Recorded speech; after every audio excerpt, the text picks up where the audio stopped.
Aleluia, glória a Deus. Por favor, abra sua Bíblia no Evangelho de João, no capítulo 12, e também em Mateus, no capítulo 27. Nós vamos ler dois textos para nos ajudar na compreensão daquilo que o Espírito Santo quer ministrar ao nosso coração nessa noite. João, capítulo 12, a partir do versículo 12.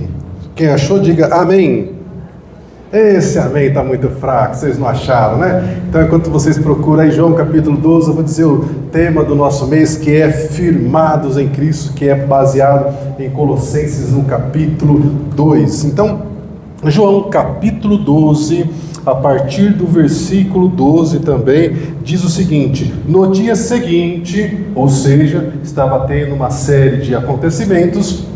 Então aqui João está narrando o que aconteceu exatamente no dia seguinte. No dia seguinte, correu pela cidade de Jerusalém que Jesus estava a caminho, e uma grande multidão de visitantes que tinham vindo para a Páscoa tomou ramos de palmeiras e saiu ao encontro de Jesus gritando: Hosana! Vamos falar isso? Hosana! Hosana! Então imagine o clima que estava, né? E a multidão dizia: Hosana, Hosana, bendito que vem em nome do Senhor. Era uma alegria, era uma festa. As pessoas estavam com os ramos de palmeiras, daí inclusive que na Igreja Católica. Obrigada, minha irmã, Deus abençoe. E por isso que na Igreja Católica, inclusive, tem o famoso Domingo de Ramos, que é baseado nesse momento em que Jesus entra na cidade de Jerusalém. E ele entra na cidade de Jerusalém, ele não entra de qualquer jeito, ele entra na cidade de Jerusalém montado num jumentinho. E aí talvez você diga assim: meu Deus, mas por que ele não entrou com um cavalo bonito e forte? Ele não entrou com um cavalo bonito e forte porque existia uma profecia que está na sua Bíblia, no profeta Zacarias, no capítulo 9, que diz que o Messias entraria por Jerusalém montado num jumentinho, e foi exatamente isso que ele fez. Então, qual que é o cenário aqui, né, para vocês saberem da euforia e da expectativa do povo? Que Jesus tinha acabado de ressuscitar Lázaro, a notícia de que um defunto tinha voltado à vida depois de 4 dias estava por toda a região, e agora esse homem que tinha ressuscitado o Lázaro, que tinha estado morto por 4 dias, ele estava entrando na cidade de Jerusalém, exatamente como diziam as profecias que o Messias iria entrar. Então, por isso, a euforia, as pessoas com ramos de palmeiras, e não apenas com ramos de palmeiras, mas as pessoas tiravam seus mantos que elas usavam, suas capas, e jogavam no chão quando Jesus estava passando, para que o jumentinho passasse com Jesus por cima das suas capas. Então, essa era a expectativa, a alegria das pessoas, e isso foi no domingo. Agora nós vamos ler um texto daquilo que aconteceu na sexta-feira, a famosa Sexta-feira Santa. Mateus capítulo 27, a partir do versículo 15, Jesus já tinha passado pela Santa Ceia, já tinha sido traído por Judas, Pedro já tinha negado, e agora Jesus está diante de Pilatos, que não vê em Jesus nenhuma acusação, sabe que o problema ali é um problema político, de inveja dos líderes religiosos, e ele está tentando soltar Jesus. Então, é isso que nós vamos ver em Mateus capítulo 27, a partir do versículo 15. Então, diz o texto: a cada ano, durante a festa da Páscoa, e a multidão estava em Jerusalém justamente por causa da Páscoa, era costume do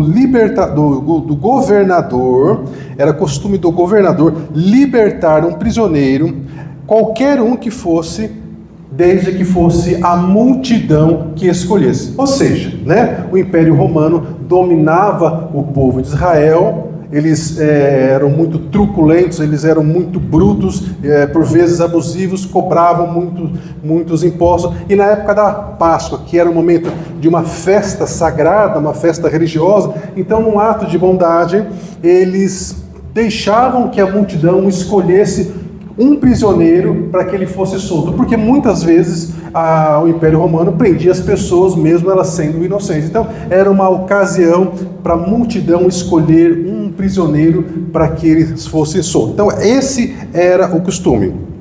Então no versículo 16 diz que nesse ano havia um prisioneiro famoso por sua maldade, chamado Barrabás. Quando a multidão se reuniu diante de Pilatos naquela manhã, Pilatos perguntou: quem vocês querem que eu solte? Barrabás ou Jesus? Aqui o cenário é óbvio. O que você prefere? Você prefere que eu te dê muito dinheiro ou você prefere que eu faça você assumir uma dívida que você não tem condições de pagar? Mais ou menos é assim o negócio, né? O que você prefere? Você prefere viajar para o Nordeste, ficar umas semanas no melhor hotel que tem lá com tudo pago, ou você prefere ficar aqui em Maringá trabalhando das 6 da manhã às 6 da tarde? É mais ou menos isso que o Pilatos está propondo para o povo. Ele propôs algo que teoricamente não tinha como o povo escolher uma outra coisa. Por quê? A maior parte dos líderes, né, está sempre querendo manipular o povo, e foi isso que o Pilatos tentou fazer. Só que o Pilatos não contava que os líderes religiosos iriam fazer isso com mais habilidade do que ele, que era influenciar, manipular o povo, e o próprio texto é que vai dizer isso. Então Pilatos diz: quem vocês querem que eu solte? Barrabás ou Jesus, chamado Cristo? Pois Pilatos sabia muito bem que os líderes religiosos judeus tinham prendido Jesus por inveja. Versículo 19. Nesse momento, enquanto Pilatos estava sentado no tribunal, a esposa dele lhe mandou o seguinte recado: deixe esse homem inocente em paz. Ela está falando aqui de Jesus, né? Na noite passada, eu tive um sonho a respeito dele e fiquei muito perturbada. Versículo 20. Enquanto isso, os principais sacerdotes e os líderes do povo influenciavam a multidão. Vou ler de novo. Versículo 20. Enquanto isso, os principais sacerdotes, os líderes do povo influenciavam a multidão para que a multidão pedisse que Barrabás fosse solto e Jesus fosse executado. Olha o perigo dos nossos líderes.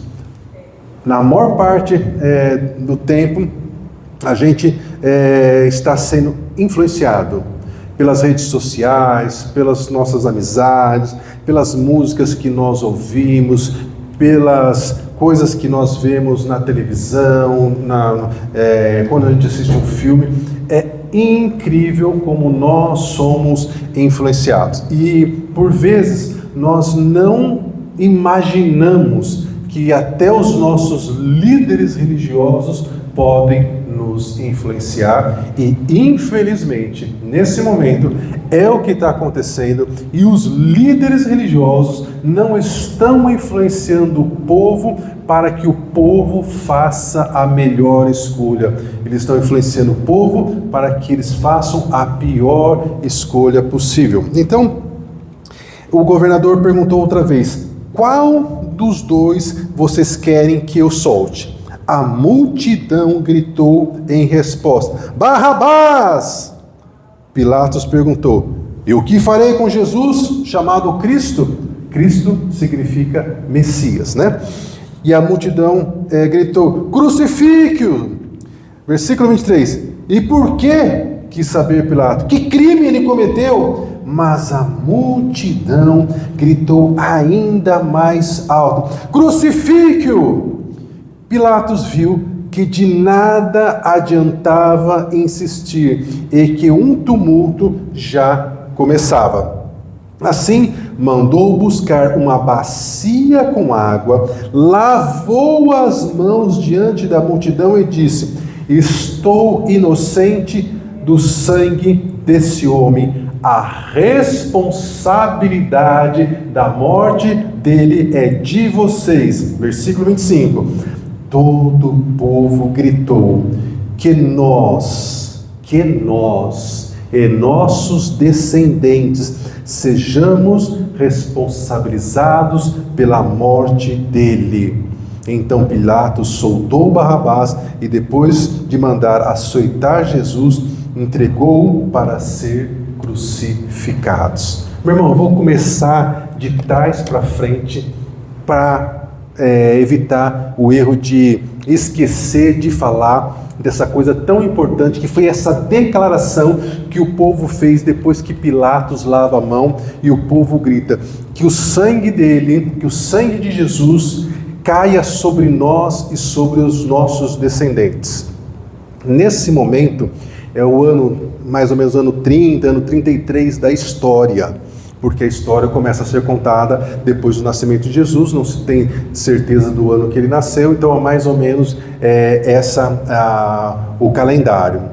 Jesus havia dito que sobre Jerusalém não ficaria pedra sobre pedra. E aí, quando ele disse isso, as pessoas não ligaram os pontos. Quando chega esse momento que Jesus ele é escolhido para ser crucificado e o povo o escolhe escolhe soltar Barrabás, e o povo diz que o sangue de Jesus caia sobre nós e sobre os nossos descendentes, nós vamos para a história, vamos sair da Bíblia para ir para a história, para saber o que aconteceu como consequência dessa declaração que nós acabamos de ler.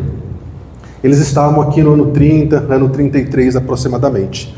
Depois de 40 anos que Jesus foi crucificado, o povo em Jerusalém, eles estavam novamente na época da Páscoa, eles se rebelam contra o Império Romano, 40 anos depois, eles se rebelam contra o Império Romano e eles então expulsam os romanos de dentro da cidade de Jerusalém.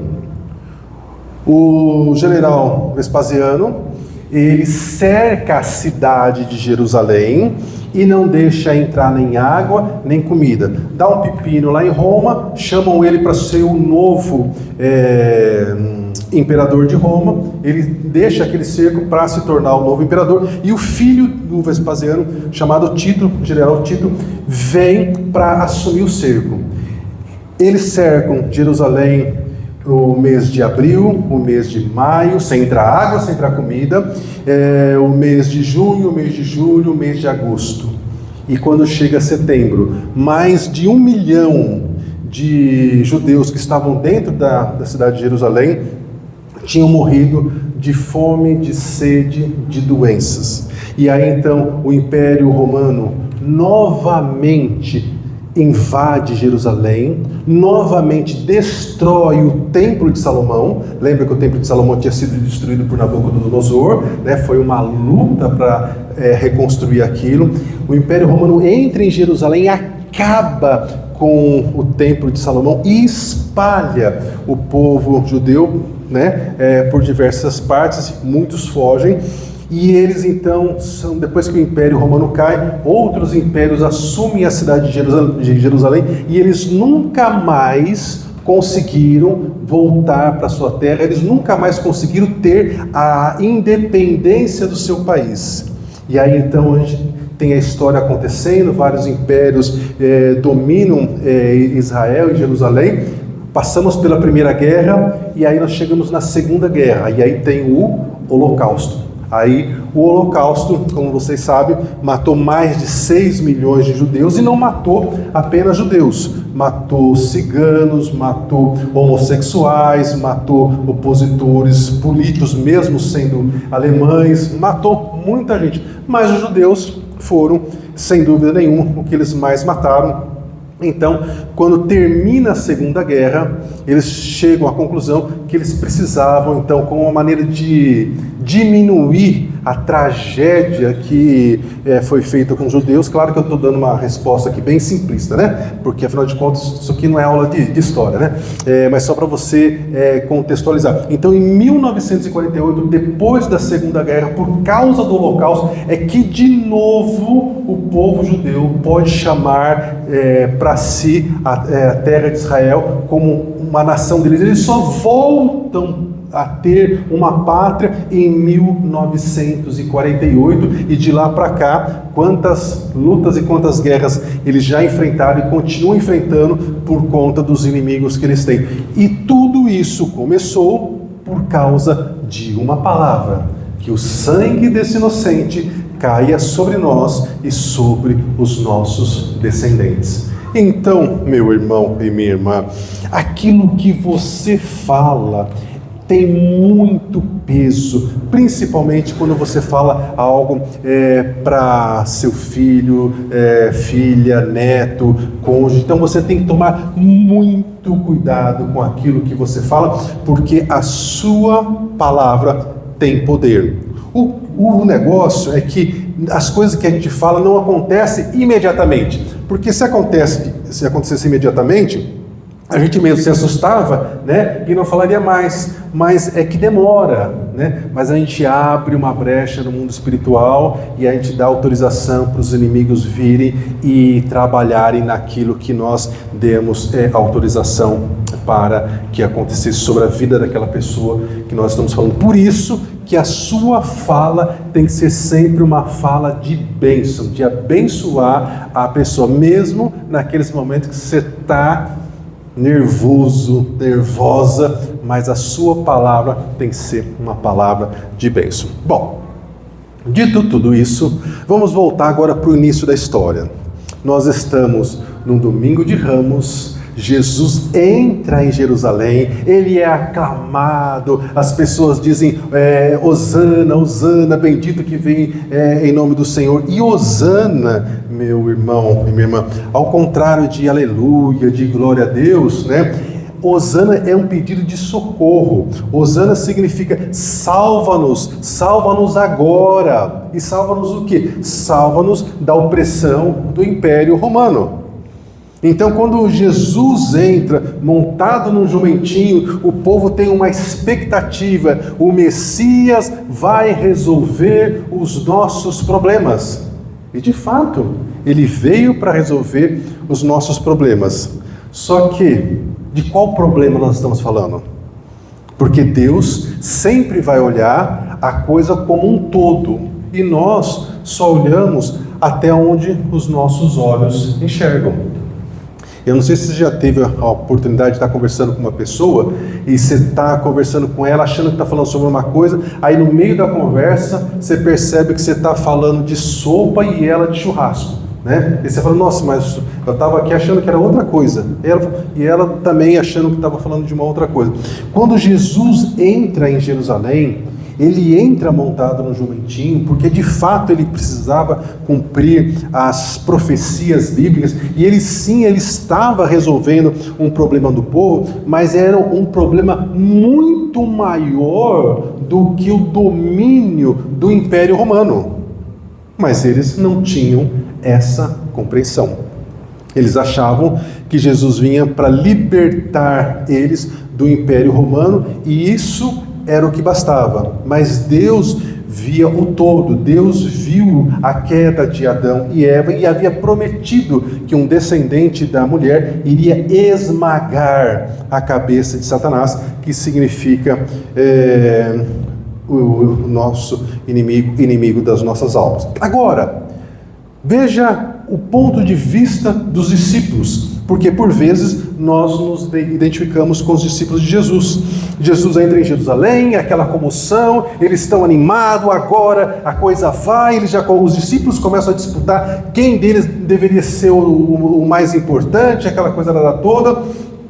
E Jesus mostra que as coisas não são assim, e aí então antes da ceia, né, ele tira o seu manto, ele vai lá, ele lava os pés dos seus discípulos, depois ele vai para o Getsêmani, você conhece a história, enfim, ele é crucificado. Quando ele morre naquela cruz, morre junto com os discípulos, toda a convicção de que de fato ele era o Messias, porque eles não acreditavam que ele fosse morrer. Ele ressuscitou Lázaro, ele deu vista para o cego, ele fez o mudo falar, o surdo ouvir, ele andou sobre as águas, ele mandou a tempestade se acalmar. Como assim ele morreu? Então os discípulos estavam lamentando, os discípulos estavam chorando, os discípulos estavam desolados, os discípulos estavam sem orientação. Tanto é que alguns deles, foram para outros lugares, e a gente tem os famosos discípulos no caminho de Emaús.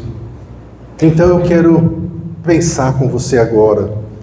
Hoje, vamos imaginar que hoje fosse sexta-feira, aquela sexta-feira em que Jesus foi crucificado. Jesus, morreu, foi colocado no túmulo de José de Arimateia, e ele ficou morto durante 3 dias. Pergunta para você: onde Jesus esteve durante esses 3 dias? Porque os discípulos estão lá, choramingando da vida, sem esperança, achando que perderam tempo, que não deveriam ter seguido Jesus, porque afinal de contas ele não poderia ser o Messias, porque ele morreu. Onde Jesus estava durante esses 3 dias que ele permaneceu morto? Para responder essa pergunta, eu vou primeiro ler o texto bíblico para dar uma base, para você não achar que eu estou inventando moda aqui, e depois você fala com o Espírito Santo, porque isso vai fortalecer muito a sua fé, meu irmão e minha irmã, porque isso acontece conosco, eu vou já dizer já.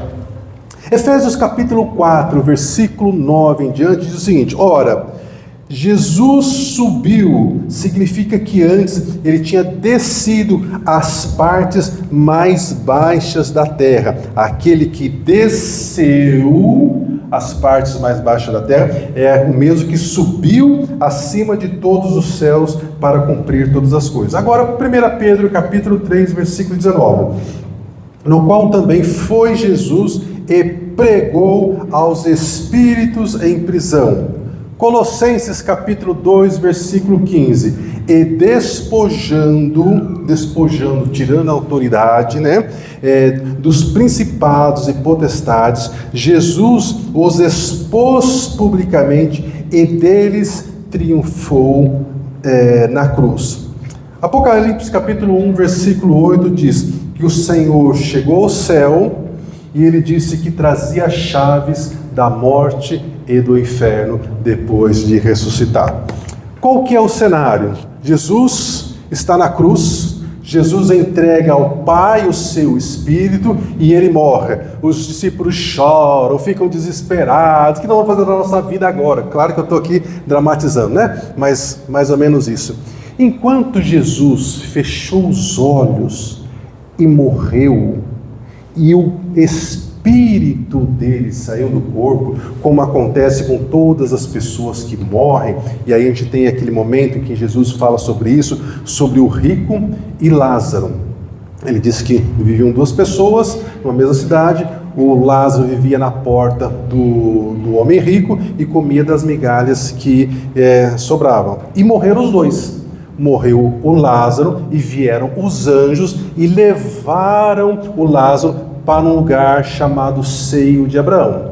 Passou-se um tempo, o rico também morreu. E aí Jesus não fala, mas os anjos que foram buscar o homem rico não foram os anjos de Deus, já foram, os secretários do Satanás, Quem é mais velho assistiu Ghost, no filme Ghost, quando morria lá uma pessoa do mal, apareciam os anjos feios, pretos lá, que levava a pessoa para o lugar de martírio, Então morreu também o homem rico, e ele foi levado para um lugar de tormento. E lá nesse lugar de tormento, explica que eles estavam conscientes, e que o rico, ao ver Lázaro e ao ver Abraão, ele disse para Abraão: Abraão, mande alguém na minha casa para que fale aos meus irmãos, para que eles mudem de vida, para que eles não venham para esse mesmo lugar de tormento que eu estou.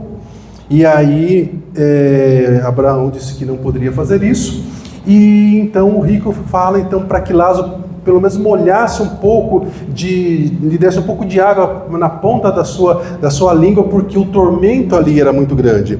E aí então vem uma revelação, que Jesus disse, olha, existe um abismo, né? Abraão falando para esse homem que morreu, existe um abismo entre nós e você, nós não podemos ir até vocês e vocês também não podem vir até nós. Então, lembrando desse cenário, vamos voltar agora a Jesus. Jesus morreu, Jesus fechou os olhos e ele deveria então ir para o seio de Abraão, porque afinal de contas ele não tem pecado, e segundo a maior parte dos estudiosos, das pessoas que estudam teologia, Jesus vai para esse mundo dos mortos, mas ele vai para essa parte onde ficavam os principados, os potestades, os demônios, e ele explica, ele proclama para essas pessoas o que ele tinha feito na cruz, que ele tinha pago a nossa sentença, que ele tinha pago a nossa condenação. E ele então,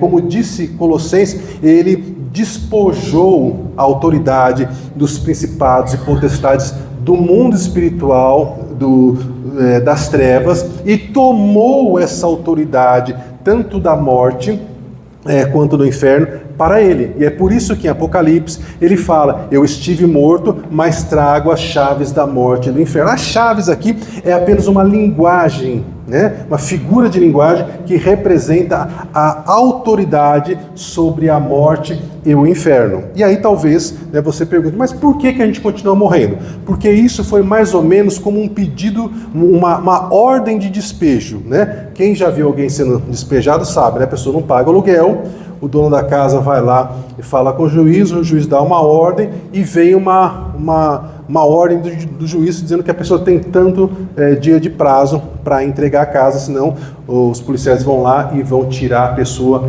fora da casa. Existe um tempo estabelecido por Deus para que a morte e o inferno ainda permaneça no nosso mundo. Mas quando terminar esse tempo, então o Senhor vai findar com isso. Então, é um assunto, né, mais longo, mais difícil, não vamos falar sobre isso agora. Mas o fato é que enquanto os discípulos estão lá choramingando, sem esperança, o Senhor está trabalhando. Por isso que a palavra declara que ele desceu ao mundo dos mortos e que ele proclamou a sua vitória e despojou as potestades e autoridades do mal. Então, depois de anunciar tudo isso, de ter feito, né, tudo aquilo que ele precisava fazer durante esses 3 dias, então o Senhor Jesus retorna ao nosso mundo, ele volta ao túmulo onde estava o corpo dele, o Espírito dele entra no corpo, e aí então nós temos o domingo de Páscoa, nós temos o domingo da ressurreição, e para a alegria das irmãs, para as primeiras pessoas que o Senhor Jesus se revela depois de ter ressuscitado, foram para as mulheres. E aí, meus irmãos, quantas vezes, sabendo de como essas coisas aconteceram, quantas vezes nós estamos em lutas, em choro, em pranto, em desespero, achando que nós não estamos tendo uma direção do Senhor, que nós não estamos vendo o Senhor agir, e da mesma forma que os discípulos estavam lá choramingando sem esperança, o Senhor Jesus estava no mundo espiritual trabalhando e trabalhando muito em nosso favor para garantir que a nossa condenação estava paga. Então nós precisamos ter uma compreensão de como as coisas funcionam no mundo espiritual, de como as coisas acontecem no nosso mundo físico, de como as coisas acontecem no nosso mundo emocional, porque nós precisamos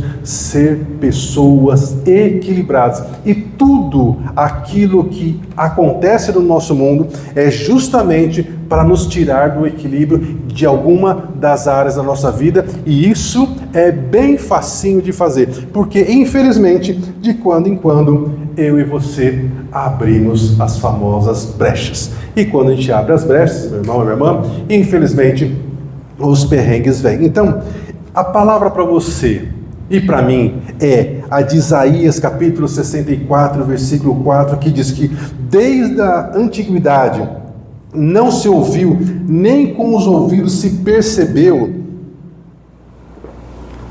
nem com os olhos se viu um Deus como o nosso, que trabalha para aqueles que nele esperam. Quem espera aqui o agir do Senhor na sua vida? Aleluia, glória a Deus. Essa palavra de Isaías, meu irmão e minha irmã, ela é um bálsamo para nós, em especial quando nós estamos vivendo tempos em que a gente precisa de um agir do Senhor, de uma intervenção do Senhor, e a gente olha e parece que nada está acontecendo. Mas da mesma forma que os discípulos achavam que nada estava acontecendo, que Jesus estava morto, ele estava no mundo espiritual trabalhando e proclamando a vitória dele e, por consequência, a nossa vitória também. Então, mesmo quando você não vê, saiba que Deus está trabalhando. Mesmo quando você não entende, saiba que Deus está no controle. Mesmo quando parece que tudo está parado, saiba que Deus está em movimento. Nós não estamos sozinhos e nós temos que colocar no nosso coração uma palavra do Senhor que faça sentido. Você tem que ler a Bíblia, ver um versículo lá que queime o seu coração, que aqueça o seu coração quando você ler ele, e você precisa decorar esse versículo quando os pepinos começarem a apertar, quando a sua luta começar a ficar grande, quando você começar a perder o seu equilíbrio emocional, espiritual, perder, a esperança. Você tem que lembrar desse versículo e começar a recitar esse versículo para você mesmo, para que isso alimente a sua alma, alimente o seu coração e te traga esperança e renove a sua convicção de que você não está sozinho, não está sozinho. A palavra de Isaías, capítulo 43, versículo 19, diz: Eis que faço nova todas as coisas, e agora sairá a luz. Porventura você não a está percebendo? Eis que eu colocarei um caminho no deserto e rios no ermo. Ermo são lugares secos, lugares que não tem nada, é meio parecido como um deserto também, só o cenário que é diferente. Então é isso que Deus se propõe a fazer na sua vida. Ainda que não exista um caminho, Deus vai colocar um caminho nesse seu deserto. Ainda que não exista água nessa terra seca que você está vivendo, Deus vai fazer brotar uma fonte, mas vai ser no tempo dele, do jeito dele, e para que você possa suportar esse tempo, você precisa estar muito atento à palavra do Senhor, conectado com o Senhor, ouvindo a sua voz, e a melhor maneira de você fazer isso é lendo a palavra, é orando, é cantando as músicas que falam do Senhor. Por isso que a gente sempre fala: olha, você vai ouvir música? Ouça louvores. É pecado ouvir música que não é louvor? Dependendo da música, não é pecado, né? Tem música que é meio tranquilinha, a letra não fala nada com coisa nenhuma, tá tudo bem ali, né? Agora tem umas letras que misericórdia. Agora, meu irmão, já que você vai gastar o seu tempo ouvindo uma música, ouça uma música que vai falar ao seu coração, que vai te trazer fé, que vai te trazer esperança, que vai dar para você uma palavra que vai fazer com que você consiga caminhar com mais convicção, porque o inferno ele não perde oportunidade para tentar te derrubar. O inferno não perde oportunidade para usar as pessoas para te humilhar, para te diminuir, para roubar os seus sonhos, os seus planos. Então, você precisa ser uma pessoa que, quando tem tempo, o seu tempo tem que ser usado para fortalecer a sua fé, a sua mente, o seu coração. Porque quando você fortalece a sua fé, quando você fortalece a sua mente, o seu coração, por maiores que sejam os problemas, você não vai ficar prostrado, desanimado, porque você sabe que Deus não é homem para que minta, nem filho do homem para que se arrependa. Mas se você não tem uma palavra firme no seu coração, os problemas vêm, e às vezes eles vêm parecendo uma avalanche, os problemas vão te desmoronar, você não vai conseguir resistir. Então você precisa estar com seu coração alicerçado no Senhor, firmado em Cristo, para que nos momentos maus você traga ao seu coração uma palavra que te faça de novo lembrar para as promessas de Deus e saber que ainda que elas demorem, essas palavras elas vão se cumprir. E eu fico imaginando a alegria dos discípulos quando então finalmente Jesus se revela a eles depois de ter ressuscitado. E aí a gente conhece a história, a gente sabe aquilo que aconteceu e que ainda assim, né, Jesus precisou durante 40 dias depois de ter ressuscitado, trabalhar com esses discípulos, ensinar esses discípulos para que eles tivessem então convicção de viver tudo aquilo que o Senhor tinha para eles. E conosco não é diferente. Quantas vezes o Senhor já falou com você, já te deu uma direção, já lhe entregou promessas, mas as circunstâncias que você está vivendo parece que não tem nada a ver com aquilo que foi dito e você começa a achar que você se enganou, que não é assim. Então o que a gente precisa é aguardar no Senhor, fortalecer as nossas raízes para que a gente possa de fato permanecer firmes na palavra de Deus, nos planos de Deus, para que nada nos distraia, para que nada tire o nosso foco, para que nada nos faça perder as bênçãos que o Senhor planejou para nós. Então, meu irmão e minha irmã, a Páscoa no passado, ela significava a saída do povo de Deus do Egito, porque eles chegaram lá como convidados e acabaram como escravizados. E nós também, né? Nós, numa linguagem figurada, nós fomos para o mundo, né? Para a vida de pecado, convidados, achando que ia ser tudo lindo e maravilhoso, e nós acabamos como escravizados do pecado. Mas com a ressurreição do Senhor, com a vitória dele sobre a morte, sobre o pagamento da nossa condenação, então a Páscoa significa que nós agora não estamos mais condenados e que nós podemos de fato compartilhar de uma vida eterna com o Senhor, porque é isso que nós temos e é isso que o Senhor prometeu para nós. Então, quando nós comemoramos a Páscoa, ao contrário do povo judeu que comemora a saída do Egito, nós comemoramos a saída da escravidão, a libertação do reino das trevas, porque agora nós vivemos na família de Deus. E como nós já cantamos hoje, porque o Senhor vive, nós podemos crer no amanhã, não só o amanhã que se levanta, mas também um amanhã eterno na presença de Deus, vivendo algo que nós jamais conseguimos imaginar. A palavra declara que aquilo que os nossos olhos não viram, os nossos ouvidos não ouviram e que não chegou ao nosso coração,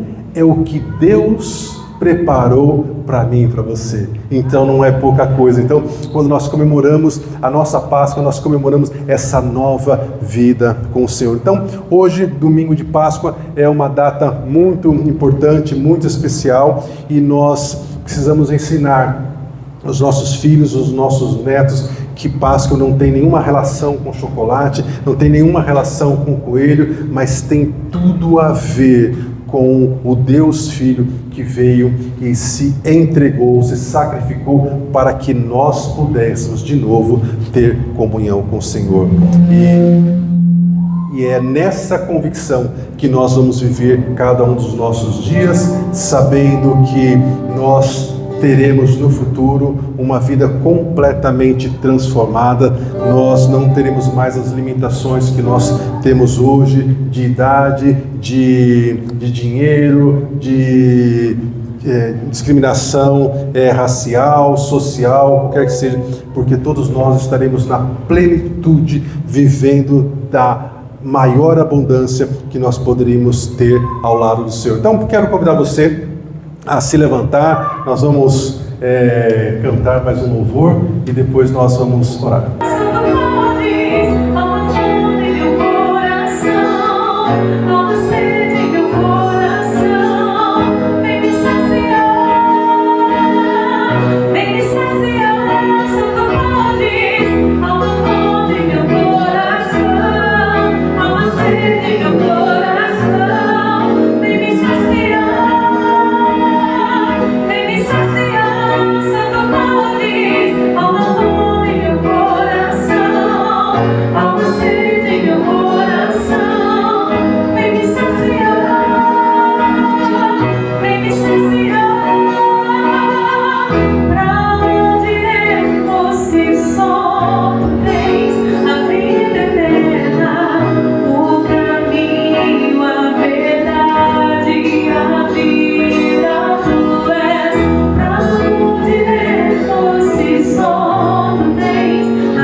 Aleluia. Feche seus olhos, vamos orar. Pai, nós temos fome do Senhor, nós temos sede de Ti. Para onde iremos nós? Pois só a Tua palavra, Pai, pode nos saciar. Oh, em nome de Jesus, Senhor, venha sobre o Teu povo, venha sobre nós. Pai, nós queremos viver todos os planos que o Senhor tem a nosso respeito, porque a Tua palavra declara que o Senhor é que sabe os planos e pensamentos que o Senhor tem para cada um de nós. São planos de paz, para nos dar futuro e esperança, e nós queremos viver, Pai, tudo aquilo que o Senhor tem para a nossa casa, para a nossa família, e ainda que ao olharmos para as circunstâncias, Pai, que nos estão ao redor, e nos pareça que seja tudo tão difícil e impossível, nós nos firmamos na Tua palavra que declara que para o Senhor não há impossível, para o Senhor não existe impossível.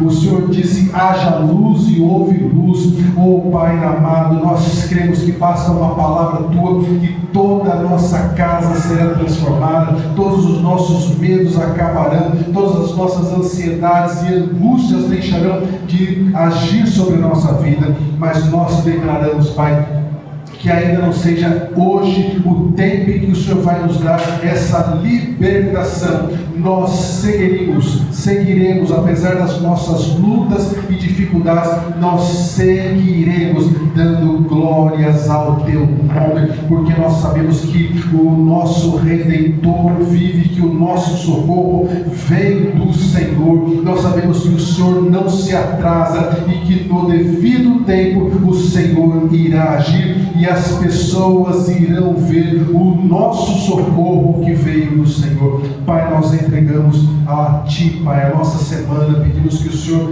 nos guarde, que o Senhor nos proteja, que o Senhor nos dê ideias, pensamentos vindos do Senhor, Pai, que onde outras pessoas tropeçarem, que o Senhor abra os nossos olhos para que nós possamos nos desviar de tudo aquilo que não convém, e que o Teu grande amor, a graça do Senhor Jesus e as consolações do Teu Espírito Santo estejam com o Teu povo, hoje, sempre e eternamente. E o povo de Deus diz amém. Vamos aplaudir o Senhor.